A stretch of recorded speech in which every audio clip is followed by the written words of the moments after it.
Good evening সবাইকে। আমরা আগের ক্লাসে মোটামুটি প্লাস্টিড স্টার্ট করেছি আর এই ক্লাসে প্লাস্টিডটা শেষ করব। তো আগের ক্লাসে আমরা প্লাস্টিডের যে পার্টগুলো পড়ে নিয়েছি সেই পার্টগুলোর মধ্যে আমরা মেইনলি ফার্স্ট যে পার্টটা পড়েছি প্লাস্টিডের একটা ডেফিনেশন পড়েছি। আর কি পড়েছি না, প্লাস্টিডের আমরা টাইপ পড়েছি। থার্ড আমরা কি পড়েছি, প্লাস্টিডের নাম্বার পড়েছি। ফোর্থ আমরা কি পড়েছি, প্লাস্টিডের শেপ পড়েছি। তাহলে এই চারটে জিনিস আমরা আগের ক্লাসে পড়ে নিয়েছি। শুধু আমাদের বাকি ছিল দুটো জিনিস, স্ট্রাকচার অফ দ্য প্লাস্টিড এবং ফাংশন অফ দ্য প্লাস্টিড। তাহলে আমাদের বাকি অ্যাকচুয়ালি ফাংশনটা তো আগেই বলা হয়ে গেছে টাইপ করানোর সময়। তাহলে মেইনলি যেটুকু বাকি আছে সেটা হচ্ছে স্ট্রাকচার অফ প্লাস্টিক। ফাংশনটা আলাদা করে পড়ানোর কিছু নেই, তবে স্ট্রাকচার পড়াতে গিয়েও কিছুটা ফাংশন আমরা বলে দেব। তাহলে আমরা যদি structure of the plastic start করি আজকে,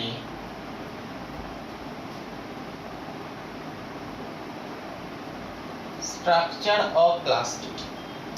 দেখো, স্ট্রাকচার অফ প্লাস্টিক বলতে গিয়ে দুটো জিনিস বলে দিই না, আমরা তো আগেই টাইপ অফ প্লাস্টিক পড়ে নিয়েছি।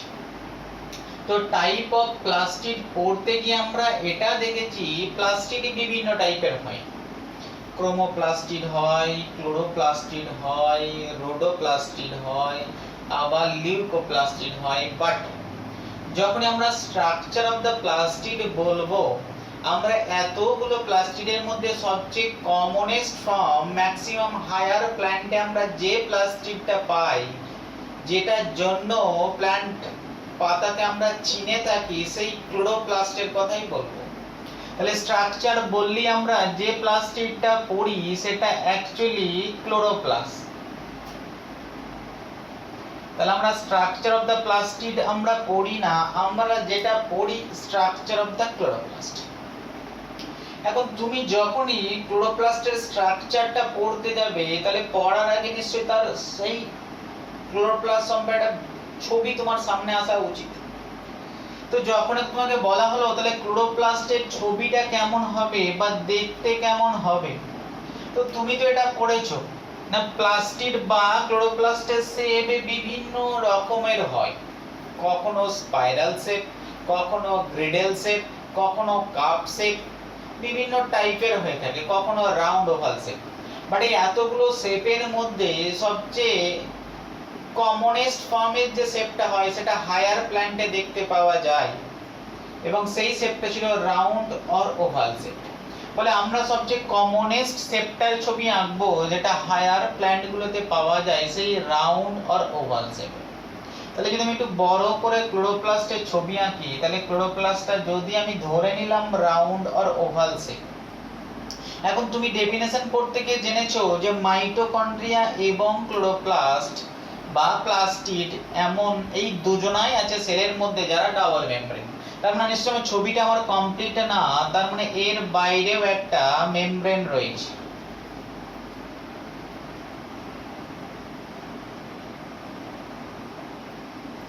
তাহলে মাইটোকন্ড্রিয়া এবং প্লাস্টিড বা ক্লোরোপ্লাস্ট এরও ডাবল মেমব্রেন স্ট্রাকচার, এটা আমার কাছে ক্লিয়ার। এবার তুমি মনে করো আমি তোমাকে মাইটোকন্ড্রিয়া পড়িয়েছিলাম। তো মাইটোকন্ড্রিয়া যখন পড়িয়েছিলাম আমি বলেছিলাম মাইটোকন্ড্রিয়াল স্ট্রাকচার দুটো জিনিস দিয়ে তৈরি হয়েছে, একটা হচ্ছে মেমব্রেন আর একটা হচ্ছে কম্পার্টমেন্ট।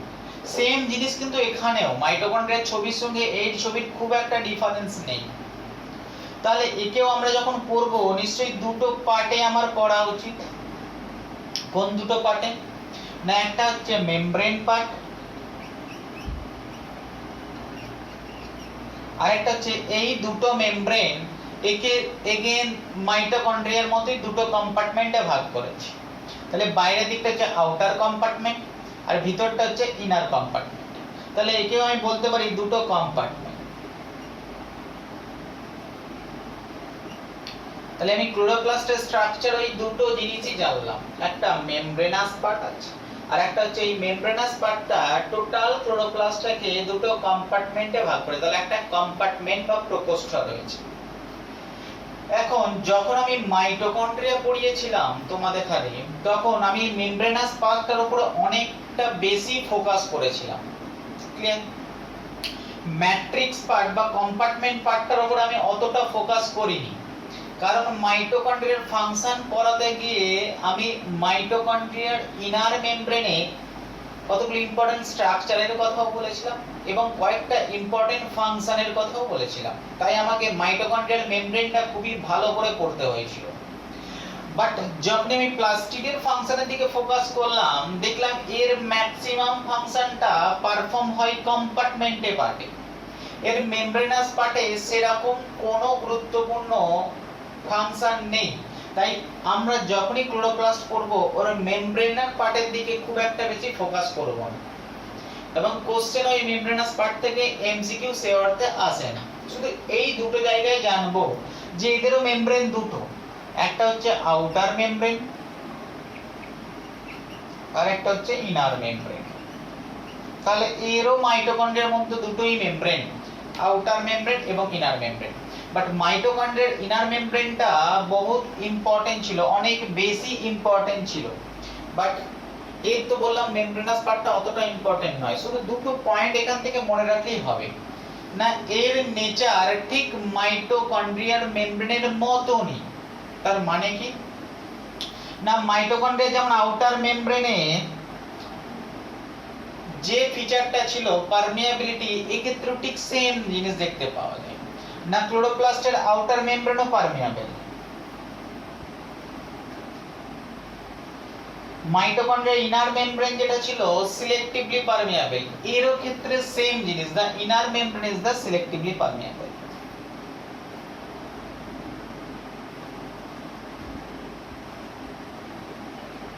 তাহলে এইটুকু পয়েন্টই মনে রাখার জিনিস না, মাইটোকন্ড্রিয়াল মেমব্রেনে যেমন ছিল ক্লোরোপ্লাস্টের মেমব্রেনে সেম জিনিসই আছে।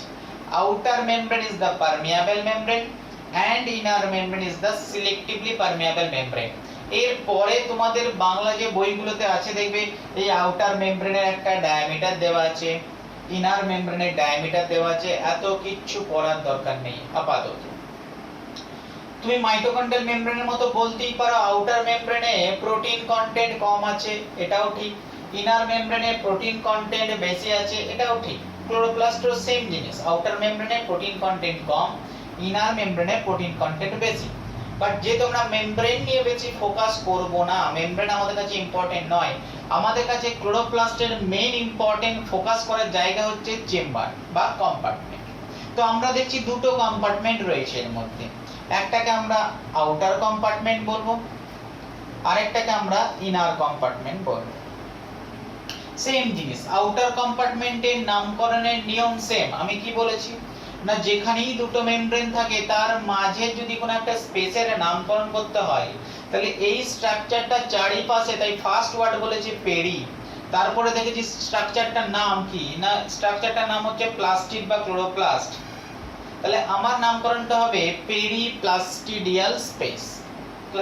তাহলে প্লাস্টিড বা ক্লোরোপ্লাস্টের চারিপাশের এই স্পেসটাকে আমরা পেরিপ্লাস্টিডিয়াল স্পেস, যেমন আমরা নাম দিয়েছিলাম পেরিমাইটোকন্ড্রিয়াল স্পেস, যেমন আমরা নাম দেবো পেরিপ্লুরাল স্পেস, যেমন আমরা নাম দেবো পেরিকার্ডিয়াল স্পেস, এরকম বিভিন্ন জায়গায় নামটা এভাবেই করা হয়ে থাকে।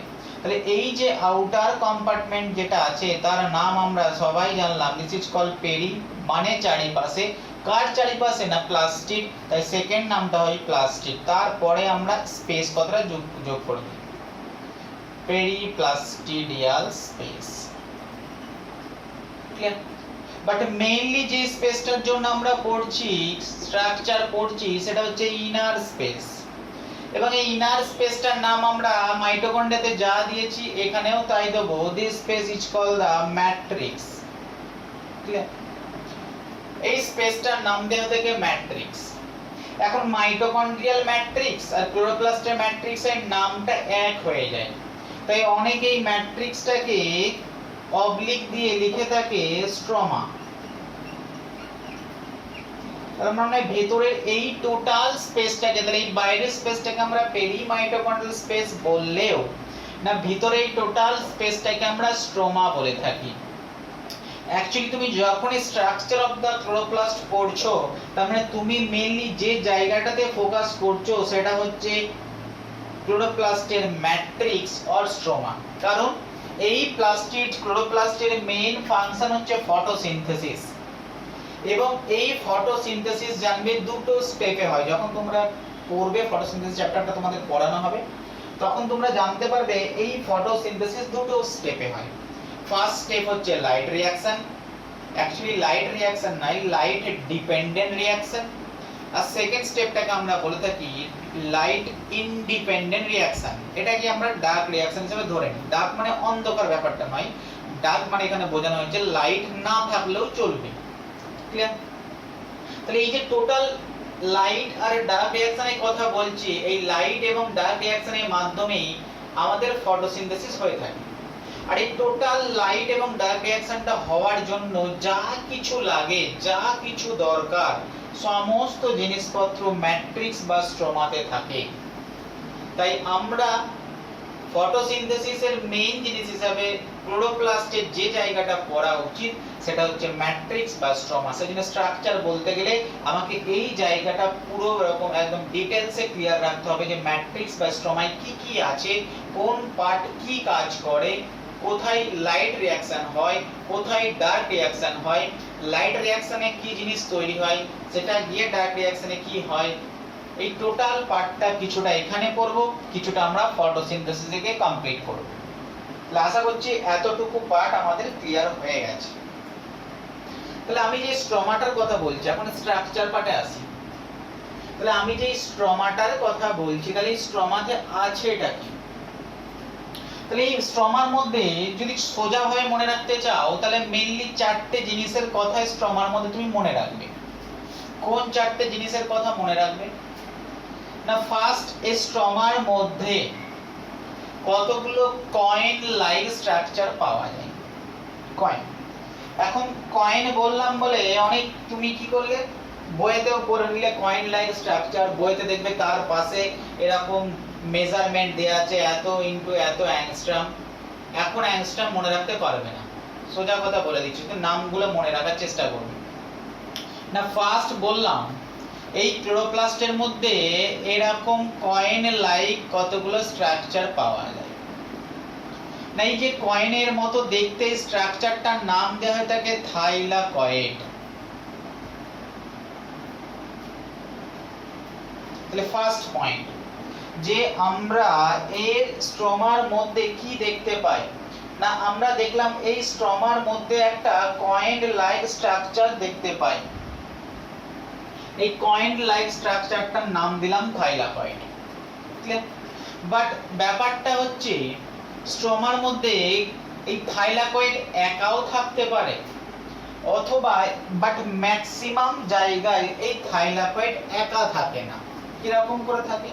না একটা থাইলাকয়েড, তার নিচে আবার একটা থাইলাকয়েড, তার নিচে আবার একটা থাইলাকয়েড, তার নিচে আবার একটা থাইলাকয়েড, তার নিচে আবার একটা থাইলাকয়েড। তার মানে থাইলাকয়েড গুলো পরপর পরপর অ্যারেঞ্জ থাকে। কতগুলো থাকতে পারে এটা ভ্যারি করে, এটা ফিক্সড নয়। অনেকে বলে 10 থেকে প্রায় 100টা পর্যন্তও থাকতে পারে। ক্লিয়ার? তাহলে এই স্ট্রোমার মধ্যে কোনো একটা পার্টিকুলার জায়গায় একটাও থাইলাকয়েড থাকতে পারে, অথবা একের বেশিও থাইলাকয়েড থাকতে পারে। যদি একের বেশি থাইলাকয়েড থাকে তাহলে সেই থাইলাকয়েডগুলো এরকম পরপর পরপর অ্যারেঞ্জ থাকে। ক্লিয়ার? না কতগুলো একের বেশি মানে কতগুলো? না কোনো কোনো প্ল্যান্টের ক্ষেত্রে সেলের মধ্যে 10টাও থাকতে পারে, কোনো কোনো প্ল্যান্ট সেলের ক্ষেত্রে 100টাও থাকতে পারে, এটা কোনো ফিক্সড না। ক্লিয়ার? তাহলে এই যে থাইলাকয়েড ধরে নিলাম একের বেশি থাইলাকয়েড রয়েছে, তাহলে যে একের বেশি থাইলাকয়েড গুলো একটার পর একটা অ্যারেঞ্জ হয়ে একটা নিশ্চয়ই কোন একটা পার্টিকুলার স্ট্রাকচার তৈরি করেছে। এই যে পার্টিকুলার স্ট্রাকচারটার নামই আমরা বলে থাকি গ্রানাম। তাহলে গ্রানাম আর কিছু না, গ্রানাম হচ্ছে কতগুলো থাইলাকয়েডের সমষ্টি। Summation of thylakoid is called the granum. তাহলে সেই গ্রানামের মধ্যে ফিক্সড সংখ্যক থাইলাকয়েড নয়, এটা ক্লিয়ার হয়ে নাও। না একটা গ্রানামের মধ্যে যে 10টাই থাইলাকয়েড থাকবে এটা কখনোই ফিক্সড নয়, দ্যাট মে বি ভ্যারিয়েবল। 10টাও থাকতে পারে, 20টাও থাকতে পারে, 4টেও থাকতে পারে, 100টাও থাকতে পারে। ক্লিয়ার? বলে এই গ্রানাম জায়গাটা তোমার ক্লিয়ার হয় না। তাহলে আমি ফার্স্ট যে পয়েন্টটার কথা বলছি, না এই ক্লোরোপ্লাস্টের মধ্যে এই ইনার বা ম্যাট্রিক্স স্ট্রমার মধ্যে প্রথম যে ছবিটা আঁকবো, 4টে জিনিসের কথা আমি পড়তে বলি। তার মধ্যে ফার্স্ট যে স্ট্রাকচারটার কথা বললাম that is the granum. Granum কি? গ্রানাম হচ্ছে কালেকশন অফ থাইলাকয়েড। তাহলে আমি এখানে যে ছবিটা আঁকছি, তাহলে এখানে একটা যে ছবি আঁকলাম, তাহলে এটা একটা থাইলাকয়েড, তার নিচে একটা থাইলাকয়েড, তার নিচে একটা থাইলাকয়েড, তার নিচে একটা থাইলাকয়েড, মানে 4টে থাইলাকয়েড। তাহলে 4টে থাইলাকয়েড মিলে এটা একটা গ্রানাম তৈরি হয়েছে। আবার কিছু দূরে দেখলাম আবার এরকম অনেক কটা থাইলাকয়েড পরপর রয়েছে, এখানে আমি দেখলাম 6টা আঁকলাম, তাহলে এটাও একটা গ্রানাম। আবার কিছুটা দূরে এরকম আছে, এটা এরকম না যে ফিক্সড ডিসটেন্স বলে কিছু নেই, এরকম থাকে। তাহলে জায়গায় জায়গায় স্ট্রমার মধ্যে ফার্স্ট যে স্ট্রাকচারটা পাচ্ছি তাহলে হচ্ছে গ্রানাম। তাহলে তুমি দেখতে পাচ্ছো এই ম্যাট্রিক্সের মধ্যে কটা গ্রানাম আছে। তাহলে আমার কাছে কাউন্ট করার কোনো ব্যাপার নয়, 1টা 2টো 3টে গ্রানাম। তাহলে আমি যদি 3টে গ্রানামকে একসঙ্গে কোনো একটা টার্ম দিয়ে ডেকে থাকি, সেই টার্মটাকে বলা হয় গ্রানাম। তাহলে গ্রানাম গুলোকে যদি, তাহলে গ্রানাম কথাটা আমি বলতেই পারি সিঙ্গুলার, একটার ক্ষেত্রে আমরা গ্রানাম কথাটা ইউজ করে থাকি। তাহলে এরকম যদি 1টা 2টো 3টে গ্রানাম নিয়ে নিই এবং 3টে গ্রানামের সমষ্টিকে আমরা প্লুরাল ফর্মে কি বলতে পারি? গ্রানা বলে থাকি। তাহলে গ্রানা অ্যাকচুয়ালি বহুবচন, প্লুরাল ফর্ম। তাহলে এই জায়গাটা তোমাদের জন্য ক্লিয়ার থাকে। তাহলে গ্রানা মানে অনেকগুলো গ্রানামের সমষ্টিকে বোঝানো হয়, আর গ্রানাম মানে অনেকগুলো থাইলাকয়েডের সমষ্টিকে বোঝানো হয় থাকে। তাহলে this is the first structure যেটা সম্পর্কে আমার ক্লিয়ার আইডিয়া হওয়া দরকার। ক্লিয়ার? তো এই যে আমি একটা কথা বললাম এক্ষুনি যে গ্রানাম, গ্রানাম হচ্ছে সিঙ্গুলার ফর্ম, আর এই গ্রানামগুলোর সমষ্টিকে আমরা গ্রানা বলে থাকি। এখন এই সমষ্টি কনসেপ্টে গেলাম কেন? কেন আমাদের আলাদা আলাদা গ্রানাম, এটা একটা গ্রানাম, এটা একটা গ্রাম, এটা একটা গ্রানাম বললেই তো পারতাম। আমরা আবার বহুবচন জিনিসটা গেলাম কেন? না এই বহুবচন জিনিসটা আমরা এই কারণে গেলাম, না আমরা একটা অদ্ভুত জিনিস এখানে দেখতে পেলাম। আমরা দেখলাম এই যে গ্রানামগুলো দেখতে পাচ্ছি, যাদেরকে আমরা কালেকটিভলি গ্রানা বলেছি, না সেই গ্রানামগুলো আবার নিজেদের সঙ্গে ইন্টারকানেক্টেড। তাহলে এই গ্রানামটা এই গ্রানার সঙ্গে যুক্ত, এই গ্রানামটা এই গ্রানার সঙ্গে যুক্ত, আবার জায়গায় জায়গায় গ্রানামগুলো ইনার মেমব্রেনের সাথেও যুক্ত থাকতে পারে। তার মানে আমি এটা বুঝলাম যে এই কারণে সমষ্টি কনসেপ্টে গেলাম, কারণ হচ্ছে এই গ্রানামগুলো নিজেদের মধ্যে ইন্টারকানেক্টেড। তাহলে আমি যদি বলি এই গ্রানামটা এই গ্রানামের সঙ্গে একটা মেমব্রেন দিয়ে কানেক্টেড আছে, তাহলে আমরা বলতেই পারি না this membrane is called the interconnected membrane. কোন দুটোর মধ্যে কানেক্ট হচ্ছে? দুটো গ্রানামের মধ্যে কানেক্ট হচ্ছে। তাই এই মেমব্রেনটার নাম দেয়া থাকে ইন্টারগ্রানাম মেমব্রেন।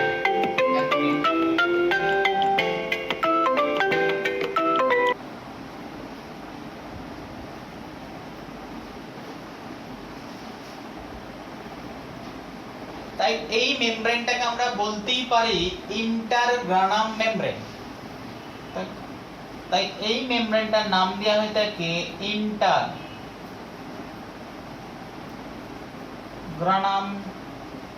মেমব্রেন। বাট অ্যাকচুয়ালি কি ইন্টারগ্রানাম মেমব্রেন বলে ডাকে না কেউ, কারণ ইন্টার ইন্ট্রা এই নিয়ে অনেক কনফিউশন হয়।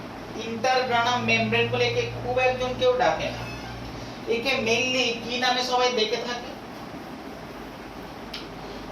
বলছে ঠিক মেমব্রেন না, এটা একটা পর্দার মতনই স্ট্রাকচার, না যে পর্দার মতো স্ট্রাকচারটা একটা গ্রানামকে আরেকটা গ্রানামের সাথে কানেক্ট করছে, বাট এই পর্দাটা স্ট্রোমার উপর দিয়ে গেছে। তাহলে এই গ্রানাম বাদে বাকি জায়গাটার আমি নাম কি দিয়েছিলাম? ম্যাট্রিক্স। আর ম্যাট্রিক্সের আরেকটা নাম কি ছিল? স্ট্রোমা।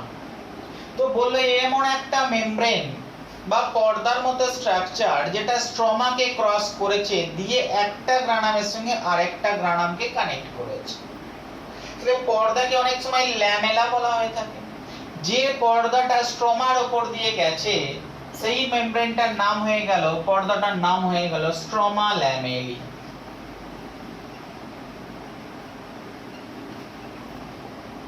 তাহলে ইন্টারগ্রানাম মেমব্রেনটা অনেকে ইন্টারগ্রানাম মেমব্রেন নাম না ডেকে স্ট্রমা ল্যামেলি বলেও ডেকে থাকে।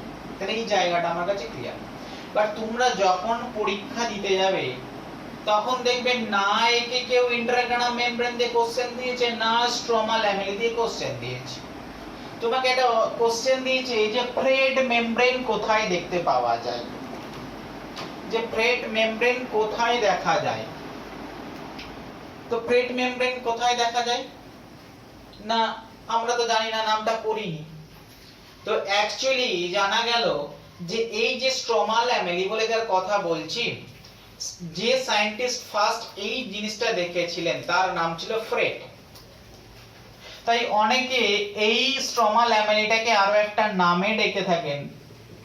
কি নামে না ফ্রেড মেমব্রেন। বলে তুমি পড়ে গেছো উপরের দুটো পার্ট, ইন্টারগ্রানাম মেমব্রেন তুমি পড়ে গেছো, তুমি পড়ে গেছো স্ট্রমা ল্যামেলির কথা, বাট তোমায় কোশ্চেন দিয়ে দিয়েছে ফ্রেড মেমব্রেন কি, তুমি বলবে আউট অফ সিলেবাস।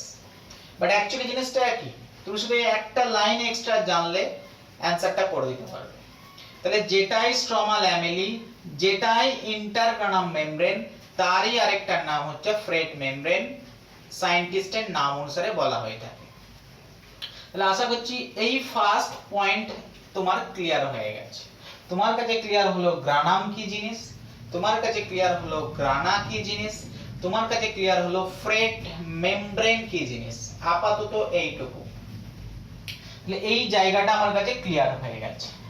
না সেকেন্ড পয়েন্ট আমরা তাহলে আর কি আছে, এটা ছাড়া আর কি জিনিস পাওয়া যেতে পারে এর মধ্যে। তো তখন আমরা তাহলে এটাকে ছেড়ে বাকি ম্যাট্রিক্সটাই খুঁজে দেখার চেষ্টা করলাম যে আর কি আছে।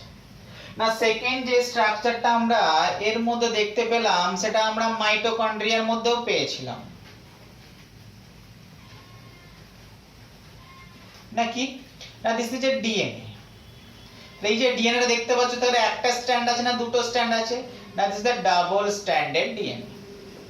তাহলে আবার একটা জিনিস আমরা মাইটোকন্ড্রিয়াল ম্যাট্রিক্সেও খুঁজে পেয়েছিলাম, আবার প্লাস্টিডের ম্যাট্রিক্সেও খুঁজে পেলাম, সেটা আর কিছু না, this is a double stranded DNA. তাহলে মাইটোকন্ড্রিয়াল ম্যাট্রিক্সে যখন ডিএনএটা পেয়েছিলাম ওর নাম দিয়েছিলাম মাইটোকন্ড্রিয়াল ডিএনএ বা মাইটো ডিএনএ। তাহলে প্লাস্টিডের মধ্যে যদি ডিএনএটা পাই তাহলে আমার একটা নাম দেওয়া দরকার, তাহলে এই ডিএনএটাকে নাম দেওয়া হয়ে থাকে প্লাস্টিডো ডিএনএ। তাহলে সেকেন্ড যে স্ট্রাকচারটার কথা তোমায় মনে রাখতে হবে যে না এরই মাঝে মাঝে যে ডাবল স্ট্যান্ডার্ড একটা ডিএনএ থাকতে পারে প্লাস্টিডের মধ্যে। এখন এটা সংখ্যায় একটা, জেনারেলি একটা একের বেশি, এই নিয়ে খুব কনফিউশন। তোমরা আপাতত মনে রাখো যে এই যে প্লাস্টিডের ডিএনএটা একটাও থাকতে পারে, কোন কোন প্লাস্টিডে আবার একের বেশি ডিএনএ থাকে, ক্লিয়ার? তো সেই অনেকগুলো যদি ডাবল স্ট্যান্ডার্ড ডিএনএ থাকে সেটাকে বলে প্লাস্টিডোম, অতটা যাওয়ার দরকার নেই। বাট যে ডিএনএটা থাকে সেই ডিএনএটাকে বলা হয় অ্যাকচুয়ালি এটা একটা ডাবল স্ট্যান্ডার্ড ডিএনএ, এবং এই ডাবল স্ট্যান্ড ডিএনএটাকে বলা হয় প্লাস্টিডো ডিএনএ, ক্লিয়ার? তাহলে সেকেন্ড যে জিনিসটার কথা জানলাম সেটা হচ্ছে ডিএনএ। না আর কি জিনিস থাকে না থার্ড, তাহলে ডিএনএ যেহেতু রয়েছে আরেকটা যে জিনিসটা থাকবে সেটা হচ্ছে রাইবোজোম।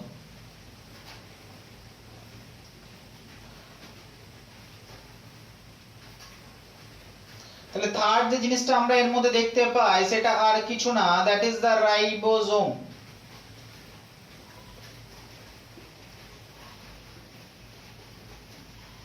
তাহলে এর নাম সেম হবে প্লাস্টিডো রাইবোজোম। কি type? Same as mitochondria. Type কি না 70s টাইপ, ক্লিয়ার? তো অনেক জায়গায় দেখবে এখানেও করা আছে একই জিনিস, 55s বলে উল্লেখ করা আছে। বাট 55s রাইবোজোমটা যদি জিজ্ঞেস করা হয় এটা মাইটোকন্ড্রিয়াল রাইবোজোমই বলবে, প্লাস্টিডে জেনারেলি 55s বলতে যেও না। তো প্লাস্টিডের মধ্যে বলবে 70S টাইপ অফ রাইবোজোমই পাওয়া যায়। বোঝা গেল? তাহলে এই যে দুটো জিনিস দেখে তোমার মনে কি আসছে? মাইটোকন্ড্রিয়া পড়ে তোমার তো এতটুকু নিশ্চয়ই কনসেপ্ট তৈরি হয়েছে যে আমরা সেল, আমি মাইটোকন্ড্রিয়াতে বলেছি, আবারও রিভাইজ করছি না, আমাদের সেলের মধ্যে ডিএনএ যদি থাকে আর রাইবোজোম যদি থাকে, তাহলে সেই ডিএনএ থেকে আরএনএ তৈরি হয়, আর সেই আরএনএ এর উপর দিয়ে রাইবোজোম হেঁটে প্রোটিন তৈরি করতে পারে। তাহলে আমাদের সেল এইভাবে প্রত্যেকটা প্রোটিন তৈরি করার ক্ষমতা রাখে। তো ঠিক দেখো, আমাদের সেলের মতনই, সেই জন্য আমরা সেলকে বলে থাকি স্বয়ংক্রিয় অঙ্গাণু, অটোনোমাস অর্গান। তাহলে তুমি এটা একটা জিনিস আসছো, তাহলে সেল অটোনোমাস। এখন তুমি এই যে মাইটোকন্ড্রিয়ার মতো প্লাস্টিডের মধ্যেও দুটো জিনিস দেখতে পাচ্ছ না, প্লাস্টিডের মধ্যেও ডিএনএ রয়েছে, প্লাস্টিডের মধ্যেও রাইবোজোম রয়েছে। তার মানে তুমি বুঝতে পারছো প্লাস্টিডও একটা কাজ করতে নিশ্চয়ই পারবে। কি পারবে? না, ডিএনএ থেকে কিছু আরএনএ তৈরি করতে পারবে, আর সেই আরএনএ গুলোর উপর দিয়ে রাইবোজোম মুভ করে প্রোটিন তৈরি করতে পারবে। তার মানে প্লাস্টিডের মধ্যেও ক্ষমতা আছে প্রোটিন তৈরি করার। তাহলে প্লাস্টিডও কি সেলের মতো স্বয়ংক্রিয়? অ্যানসার হচ্ছে সেম। তাহলে প্লাস্টিডও রাইবোজোম তৈরি করতে, যেহেতু প্লাস্টিডের মধ্যেও ডিএনএ আছে, তাও প্লাস্টিডের মধ্যে রাইবোজোম আছে, তার মানে প্লাস্টিডও কিছু নিজস্ব প্রোটিন তৈরি করার ক্ষমতা রাখে। তাহলে প্লাস্টিডও প্রোটিন তৈরি করতে পারে, বাট সেম মাইটোকন্ড্রিয়ার মতোই অ্যানসার না, প্লাস্টিড আমাদের সেলের মতো সমস্ত প্রোটিনকে তৈরি করতে পারে না। না, প্লাস্টিড নিজের প্রয়োজনীয় কিছু সিলেক্টিভলি প্রোটিনকে তৈরি করে। সেম মাইটোকন্ড্রিয়া যেমন সমস্ত প্রোটিনকে তৈরি করতে পারে না, সিলেক্টিভলি কিছু প্রোটিনকে তৈরি করতে পারে, প্লাস্টিডও সেম জিনিস, সমস্ত প্রোটিনকে তৈরি করতে পারে না, সিলেক্টিভলি কিছু প্রোটিনকে তৈরি করতে পারে। ক্লিয়ার? কারণ আমি যদি সমস্ত প্রোটিনকে সেলের মতো তৈরি করতে পারতো, তাহলে আমি একেও অটোনোমাস বলে দিতাম, বাট এও সমস্ত প্রোটিন তৈরি করতে পারে না, সিলেক্টিভলি প্রোটিন তৈরি করতে পারে বলে মাইটোকন্ড্রিয়ার মতো এও এমন একটা অর্গান যে সেমি অটোনোমাস, অর্ধ স্বয়ংক্রিয়।